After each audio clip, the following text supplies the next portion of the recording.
After a 47-point shellacking in Utah the night before, the Wizards needed something or someone to shake them out of their early season doldrums.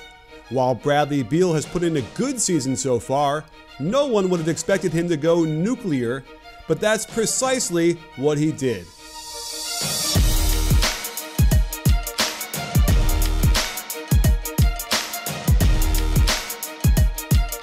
It all started with a simple weak side pin down by Gortat. CJ McCollum was ready for it and got on the high side to prevent the cut. Beal reads this perfectly and goes on the other side to eliminate CJ from the play and force the switch. Beal promptly goes to work and check the right-left hesitation, which simulates a jump shot footwork. Nurkic goes for it and he blows by him for the layup. On this baseline out of bounds, the pass to the corner triggers a pick and roll. Again, CJ forces him away from the screen. Watch how Beal uses a cross jab to get CJ hopping out of position, enabling the quick spin into the pick and roll. That's all the daylight Beal needs. Again, good defense on the pin down to force Beal into his secondary option going to the high side. CJ is doing a nice job to take away the middle. Great read by Gortat to find the open space at the high post and get it right back on the give and go. Good contest, but watch the off-foot layup to get the ball up quick before Nurkic can block it. On the offensive rebound, the defense is forced to scramble. Beal wastes no time grabbing the handoff and attacking, forcing Lillard to switch onto him. Watch the liftoff on one foot, lifting the right knee up, but then bringing the left knee up together to get better balance and control to drop this runner in off the glass softly.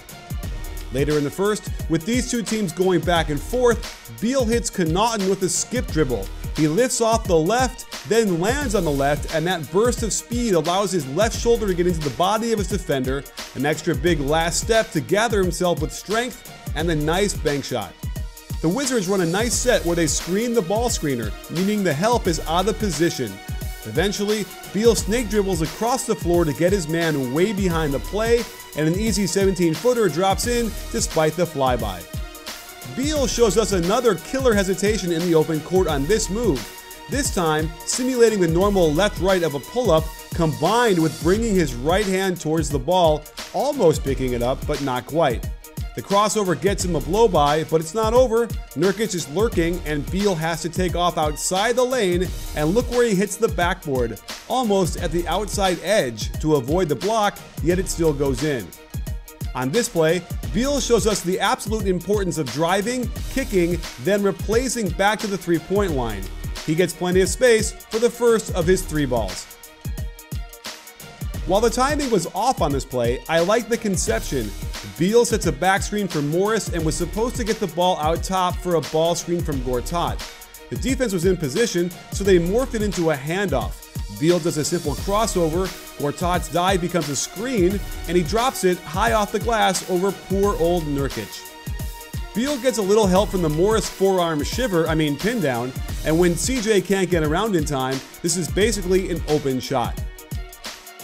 Lots going on in this set. A pick and roll leads right into a double pin down for Beal on the weak side. They quickly switch this to a pin down for Porter, who enters it into the high post. They get a two-man game on the right side, and Beal gets another good look from 18 feet. We get a little Princeton action as Gortat dribbles towards the wing from the high post. This triggers a backdoor cut and a dribble pitch into ball screen for Beal. Beal puts Turner in jail, Myers Leonard is too busy slapping at the ball instead of playing proper defense, and Beal gets an interesting right-left off both feet that requires him to kick both feet out together in order to get the alignment to make this floater. At this point, Beal was up to 28 points, but it wasn't clear he was going to get anywhere near 50, and it helps that Connaughton makes a mistake by running to the ball where there were already two Blazers in position. This gives Beal the wide-open three. Out of horns, Beal does a quick pinch post cut, gets it right back, and somehow hits this while being fouled and falling out of bounds. The angle off the glass was flat and low, but when it's your night, it's your night. At this point, we started sensing something was in the air, and so did Bradley Beal, who got the mismatch off the switch of the pick and roll, did a little dance and shimmy, then a left to right crossover, a right step jab into a step back from 22 feet. At the end of the third, basically the same play, And same result, as Beal does the same pattern of ball handling and footwork to get the 17-footer to drop through the rim. With Beal clearly feeling it, they let him go. And off of this pinch post action to the left, he wasn't going to give it up until he got his shot off. Good ice defense in the ball screen, CJ maintains connection, but Beal does another right foot jab into step back, drifting to his left, good contest, but he banks it in anyway for a tough shot. The best shot off an offensive rebound is usually a 3 when the defense hasn't gotten set yet. And here's a great example as Beal rises up from 27 feet to rattle another 3-ball home. With the game slowly getting out of hand, they run horns again, and I like the Beal cut to screen for Satoransky in the corner. And when he cuts down the baseline, Beal cracks back for the handoff. He turns the corner, goes off 1 foot, great elevation, and drops the ball clean through the rim.